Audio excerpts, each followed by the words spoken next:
Isaías, entonces leemos capítulo 7 a partir del versículo primero, y bueno, así dice: en el nombre del Padre, del Hijo y con la comunión del Espíritu Santo.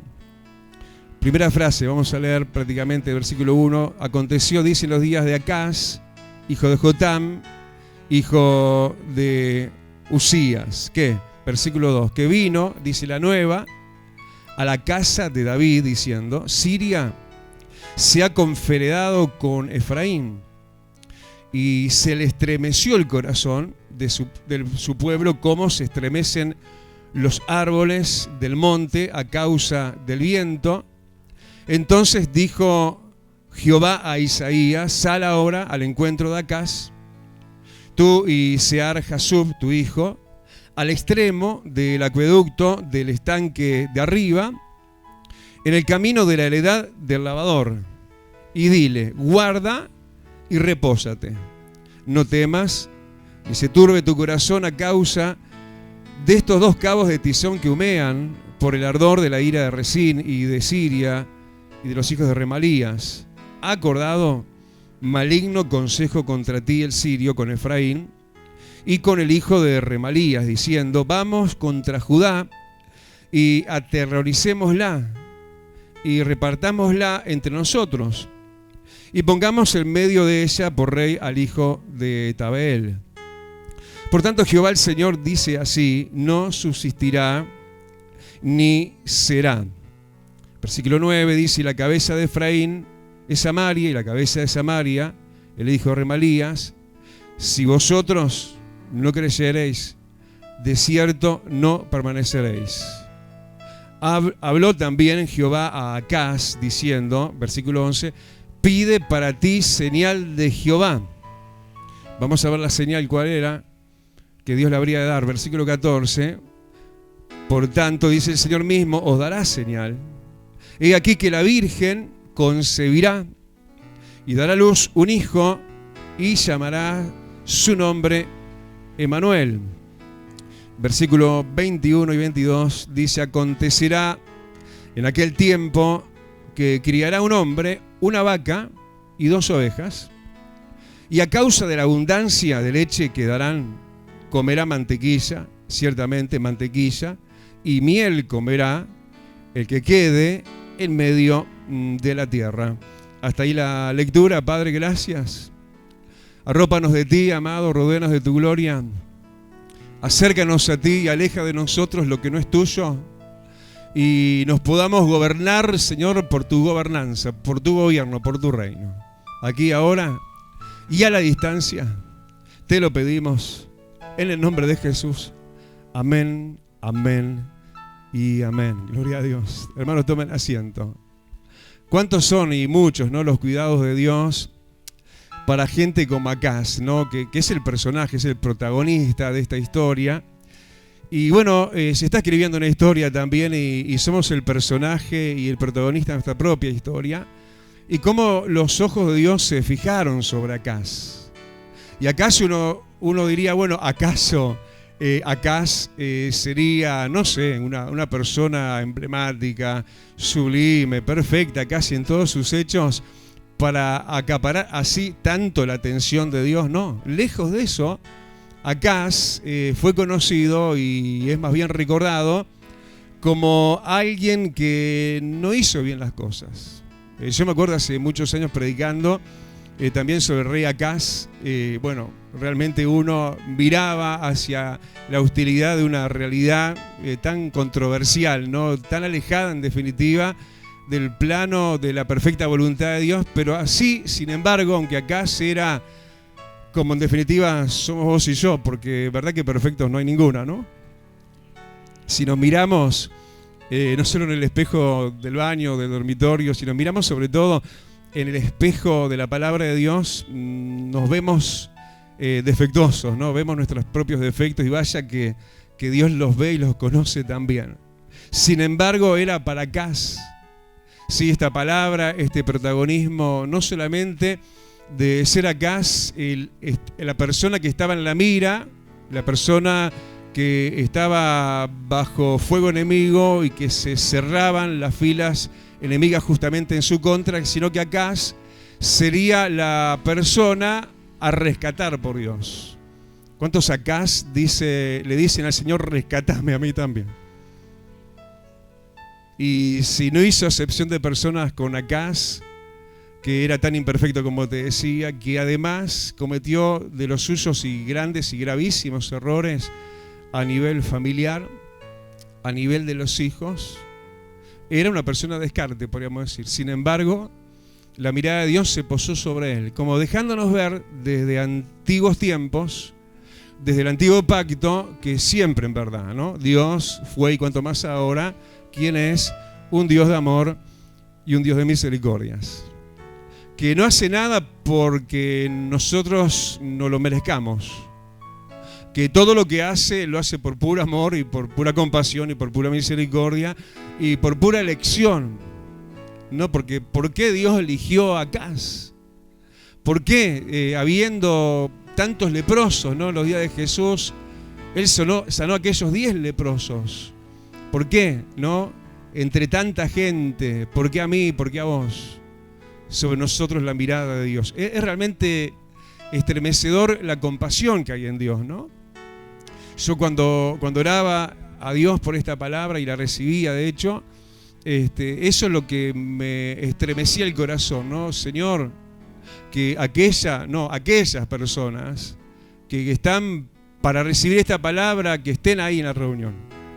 Decirle, Señor, gracias que estoy acá en la reunión.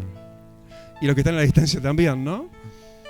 Para entonces nosotros recibir todo este recaudo de cosas, estas cosas tan lindas, tan importantes, que hablan de pura atención, de puro amor y ministración de Dios para gente inmerecida, para gente Acaz, para gente que en definitiva como Acaz, si algo bueno tenía, es que era de la tierra de Judá. Y ni vos ni yo somos de la tierra de Judá.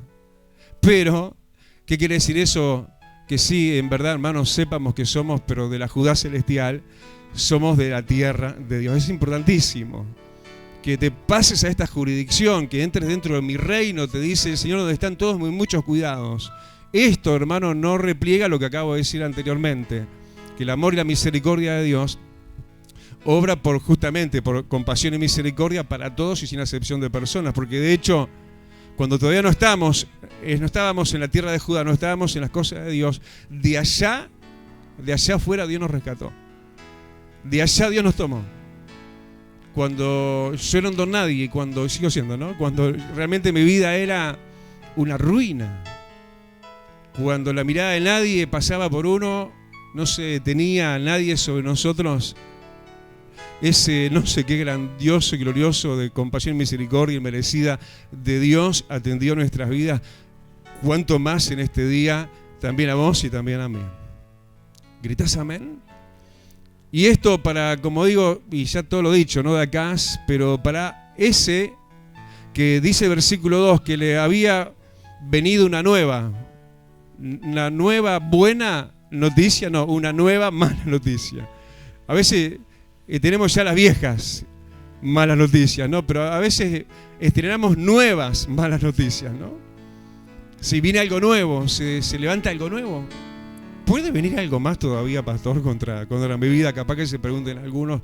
Y capaz que esa era la pregunta retórica de Acaz, midiéndose a sí mismo y diciendo, bueno, peor capaz que de lo que estoy no podría estar, ¿no? Porque de hecho él estaba y era el que era un poco también como resultado y consecuencia, como ya te dije, de no hacer justamente las cosas bien ni buenas y de haber cometido muchos errores a nivel propio, personal, familiar, con los hijos y demás. Pero además ahora se le sumaba otra nueva mala noticia, y es, versículo 2, que alguien importante, como era Siria, se constituía en una amenaza para él. Siria, sí, era un ejército poderosísimo. Era un ejército de aquellos días que estaba muy ahí en la frontera con Judá, muy cerca en definitiva de la realidad que parecía que no podía empeorar más de lo que ya estaba, ¿no? Pero para Acaz le estaba viniendo un momento agravado y peor todavía.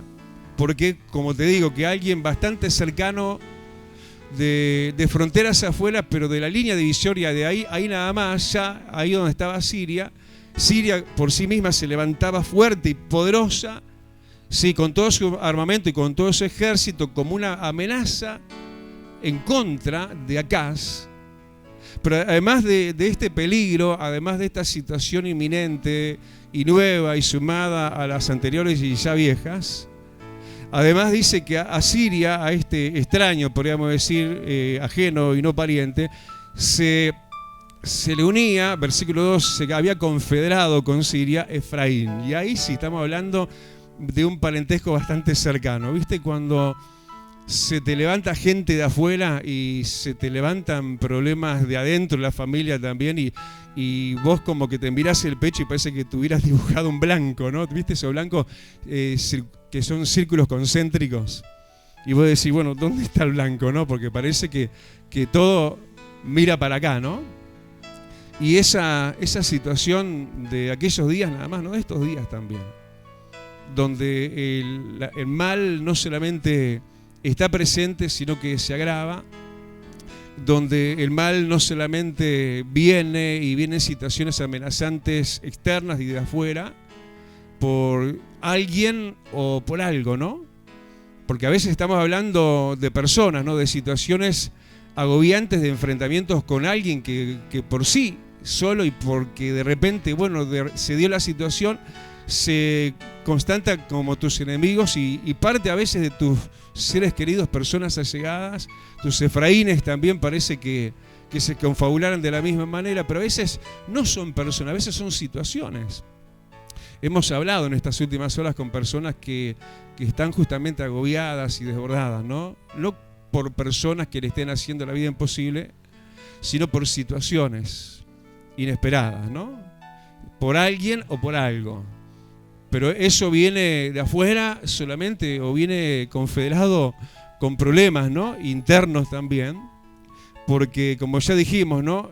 Acá se había cometido errores, pero también los internos, ¿no? Familiares y con sus propios hijos. A veces entonces la conjunción es de la vida misma y de las situaciones familiares que se conjugan y parece que se levantan en contra. Pero como ya te dije, acá y vos y yo no somos ningunos desamparados, todo lo contrario. Acá estaba realmente llegando al momento oportuno del socorro oportuno también.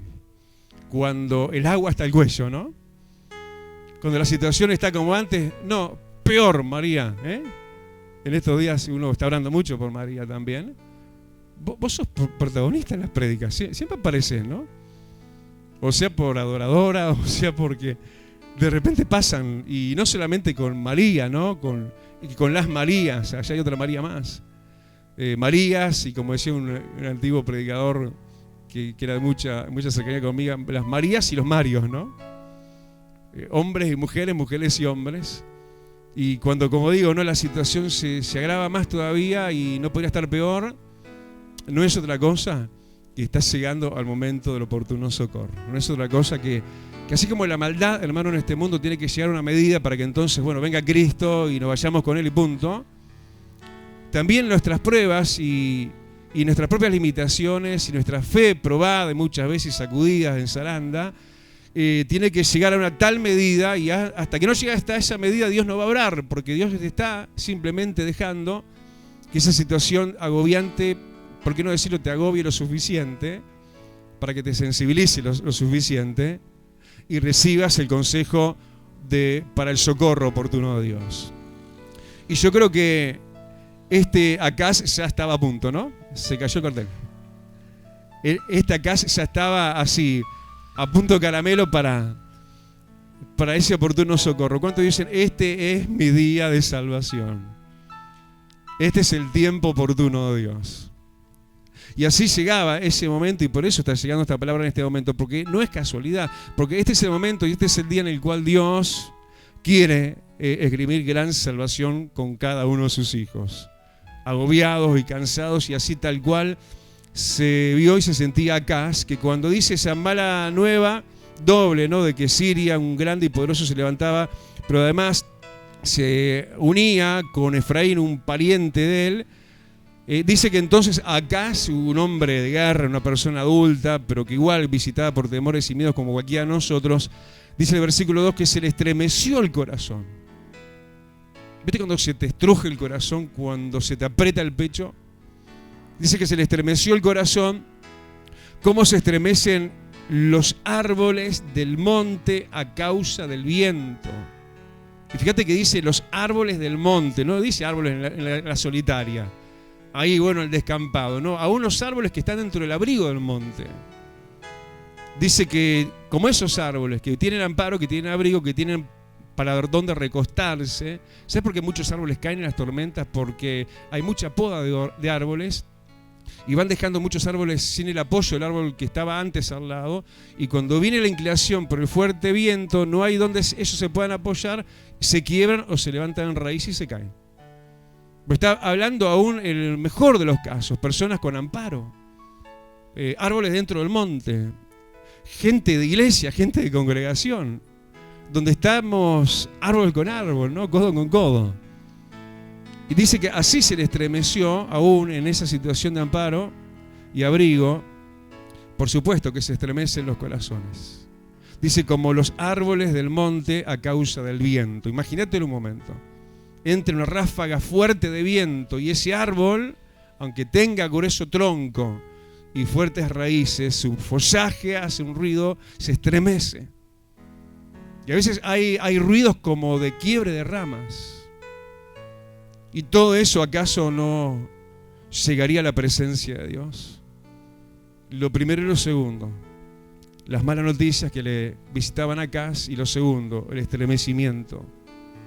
Sí, de un corazón que se sentía avasallado, que se sentía superado en lo que le estaba pasando. Y por eso, y por ahí es que entonces, ¿qué?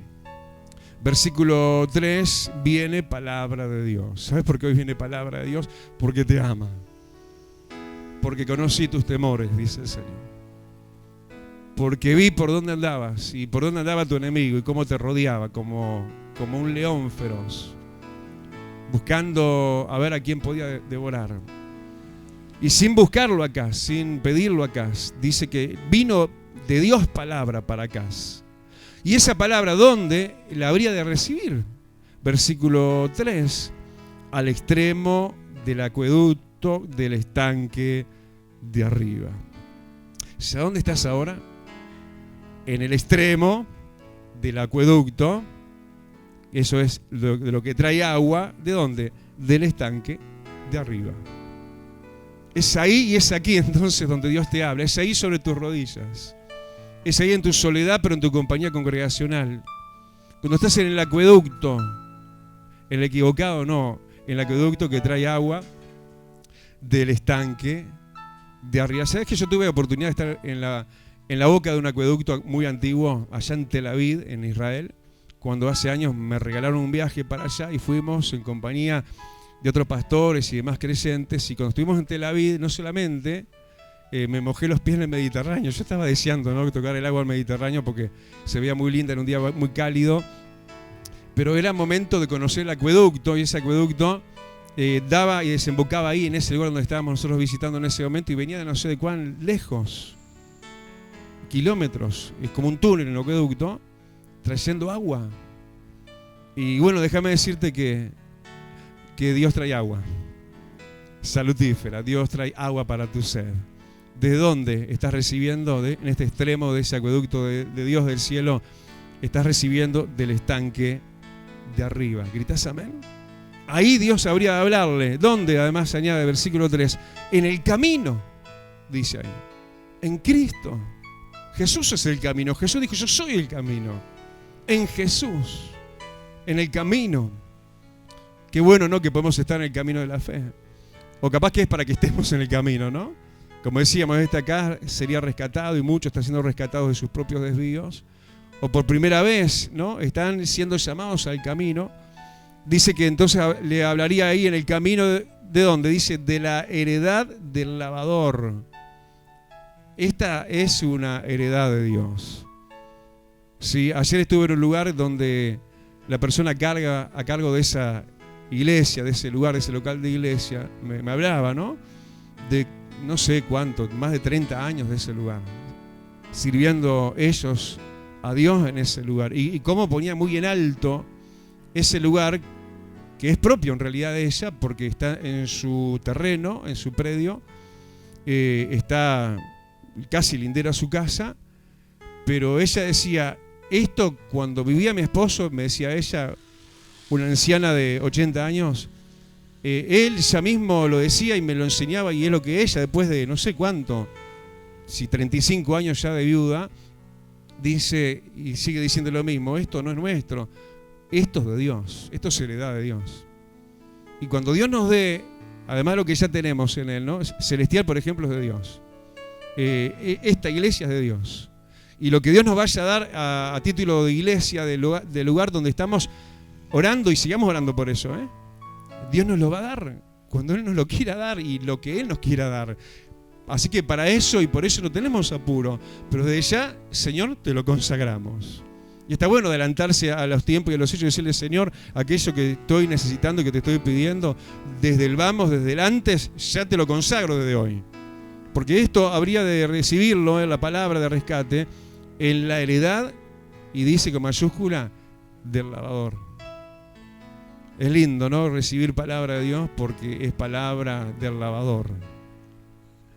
Ya ustedes están limpios, le dijo el Señor Jesús a sus discípulos, por la palabra que yo les he hablado. Ahora mismo el lavador te está lavando. Ya estás más claro, ya estás más nítido. Ya está más abierta tu mente y tu corazón.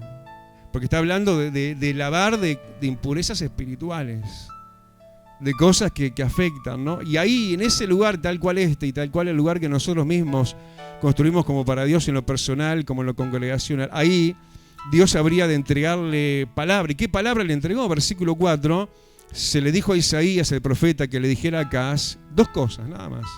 Dos cosas. Una, guarda, y la otra, repósate. ¿Qué hay que hacer en momentos así? Guardarnos en Dios. Guárdate. Decirle al que tenés más cerca, guardate. Te lo decía vos mismo, eso es el que tenés más cerca, ¿no? Ahora decirle al que tenés más ahí a la vuelta, decirle al de al lado, también decirle, guardate. Guárdate. En el día malo, ¿sabés lo que tenemos que hacer?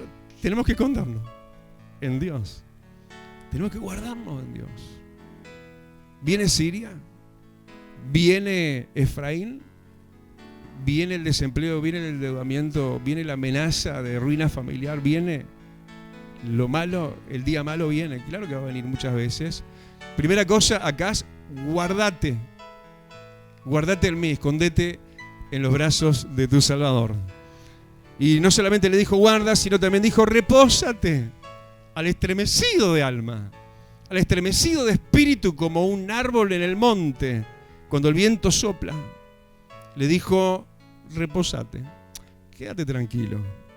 Sí, porque sí, es verdad, han acordado, versículo 5, le dijo, han acordado maligno consejo contra ti, quienes sean, los mismos infiernos, lo que fuera, han acordado, y Dios lo sabe todo, maligno consejo contra ti.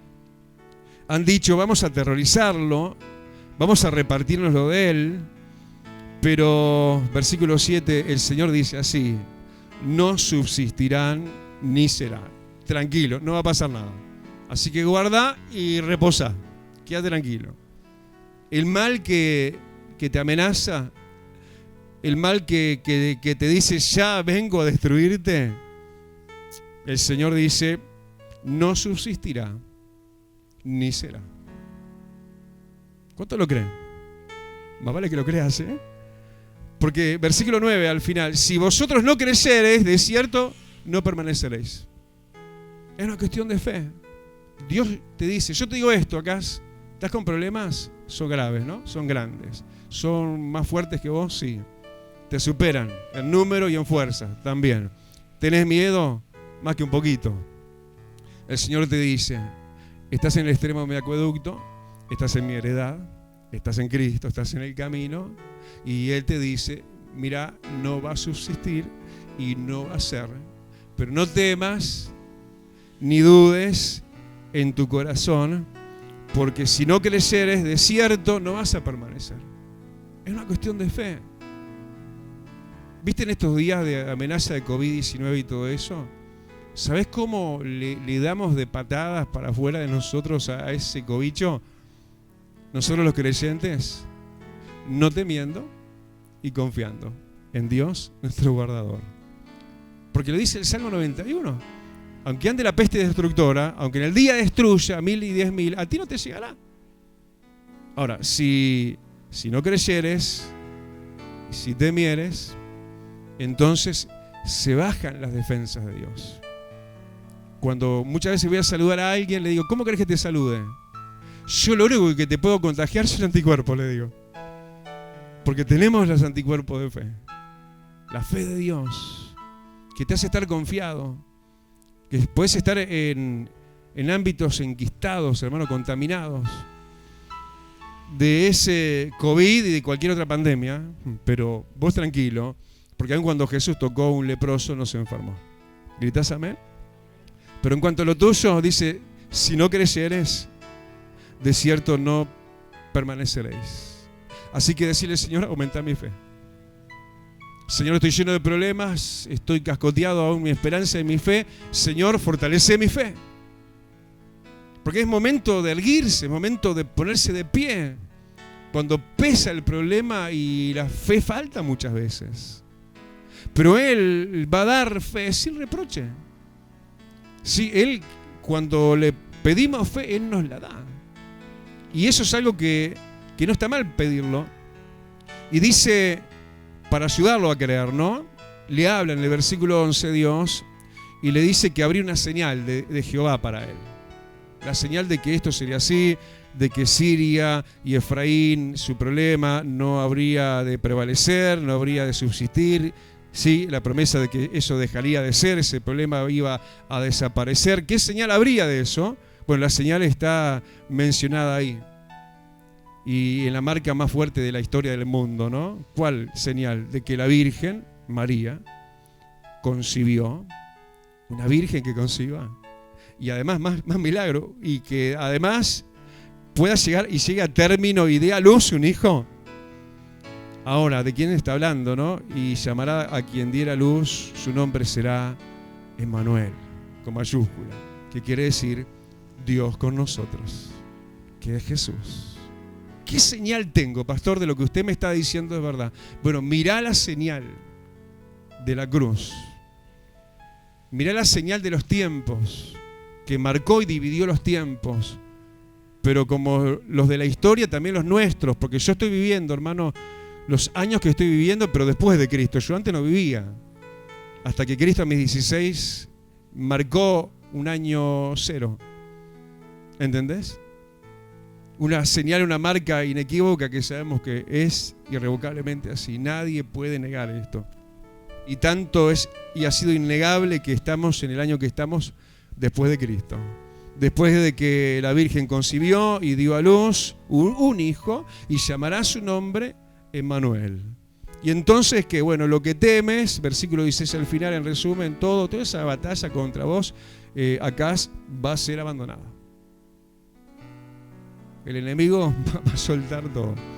Va a soltar la enfermedad, va a soltar el conflicto, va a soltar la deuda, no sé, va a soltar el desempleo, va a soltar lo que ha creído tener en sus manos. El Señor dice, yo abro su garfio hoy, yo quiebro su atadura ahora. Pero solo eso, no, ¿qué más? Va a acontecer en aquel tiempo, claro, si creyeres, de cierto, para entonces permanecer y ver todo esto. ¿Qué más va a añadir el Señor? Versículo 21. Va a acontecer en aquel tiempo que va a pasar como nos pasa a nosotros, que no tenemos mucho, ¿no? ¿Cuántos tienen mucho? Capaz que nadie, ¿no? Capaz que tenemos lo necesario y a veces está un poquito menos. Pero va a acontecer con el que no tiene mucho, y está hablando de quién, justamente de alguien, dice el versículo 21, que va a tener una vaca y 2 ovejas. ¡Pah! ¡Qué impresionante, qué capital! No, es re poquito. Nosotros que hemos vivido en el campo, se cuentan de a cientos, de a miles. A veces se pierde la cuenta, ¿no? Cuando vas a contar la nares, no sé. Hay mecanismos para no perderse. Ahí en el pasaje de la portera, pongo de uno, de otro y otro, y van 100, y van 200, y van 500, y van 1000, y van 2000. Bueno, una persona que aunque tenga bien poquito, ¿no? Una vaca, y dice, y 2 ovejas en este tiempo, ¿qué le va a pasar a los que aún tenemos poquito? A causa de que estamos en este tiempo, ¿qué va a haber? Abundancia. ¿Qué va a tener una vaca y 2 ovejas? Pero dice, a causa de la abundancia de la leche, no solamente va a tener leche para tomar, para los chicos y para todo, dice, aún va a tener para hacer manteca. Va a comer mantequilla. Y también miel. Pero ¿dónde está el panal acá, Señor, en el capital, si solamente dijo vaca y 2 ovejas? Es decir, va a tener y va a administrar aún lo que no tiene. Y lo que se le va a añadir va a ser dulce, va a ser miel, dice. Mantequilla, como decíamos, obvio porque tenía vaca y oveja, capaz que le daban leche, pero esto de la miel es como que Dios va a añadir más. ¿Sí? ¿Y esto para quién? Para aquel que quede, el que no se vaya, aquel que quede. Ahí de filo y de refilón y no sé, en la periferia, no, para aquel que quede en medio de la tierra, dice Dios. Cerrá tus ojos. ¿Dónde tenés que estar? ¿En la periferia? No, en el medio. Metete adentro de Cristo. Metete adentro de las cosas de Dios. No seas de la periferia. No sos un satélite del reino de Dios. Que estás por afuera y de repente, ¡guau! Apareces, sos. No. De aquel que esté en el medio. Aquellos que se comprometen, aquellos que hacen todo y aún lo imposible para estar en la tierra de Dios. Sea para orar cuando llega el momento de orar, sea para leer la Biblia porque llegó el momento de leer la Biblia, sea para ayunar porque es el momento de ayunar, sea para guerrear porque llegó un momento de hacer batalla espiritual. Y en estos días yo decía realmente que poca gente fue a la guerra espiritual en estos días, el 2 de febrero, cuando volvimos a ir a la Rambla, ¿no? Hay que estar en el medio. Él te está midiendo, te está mirando. ¿Y Dios qué quiere? Justamente sumar y añadir a tu permanencia, a tu libertad, aquel tal gran problema del cual hoy Dios te habla.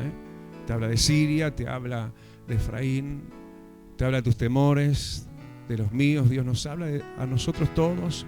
Nos colocó en un acueducto que está brotando agua. ¡Guau! Del estanque de arriba. Pero Dios aclara, habrá más. Para los que tienen poco, habrá más. ¿Pero para quiénes? Para los que están de cola en las cosas de Dios, allá atrás, que retroceden. No, para los que están en el medio.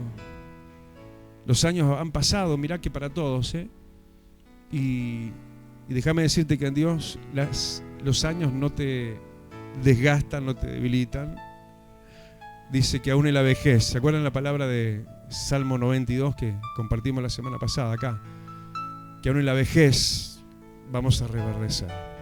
Señor, te adoramos. Jesús, gracias porque has mirado a los acás, esos que no se aprueban ni a esos mismos, y se ven y se saben tan llenos de errores, como era conocida y era la fama de Acaz también, una persona de gruesos errores, que se había equivocado mucho aún con sus propios hijos. Pero tú que no te equivocaste con el tuyo, Dios, y que por el milagro del Espíritu Santo hiciste que la Virgen concibiera y lo enviaste a tu único, unigénito, Señor, para darnos la señal que ya está dada. Y no hay por qué dudar, no hay por qué temer, porque, como decía, no será y no subsistirá. El enemigo hace mucha bulla. Tal cosa, tal otra. Y nosotros nos estremecemos como árboles en medio del monte. Y algunos empiezan a cuestionar el monte, ¿no? Dice, ¿será buena la iglesia en la que estoy? Porque entonces, ¿por qué me vienen estos sacudones? No. En medio del monte tenés que estar. Y en el medio del monte hay sacudones también. Pero en medio de todo, yo estoy contigo, dice el Señor.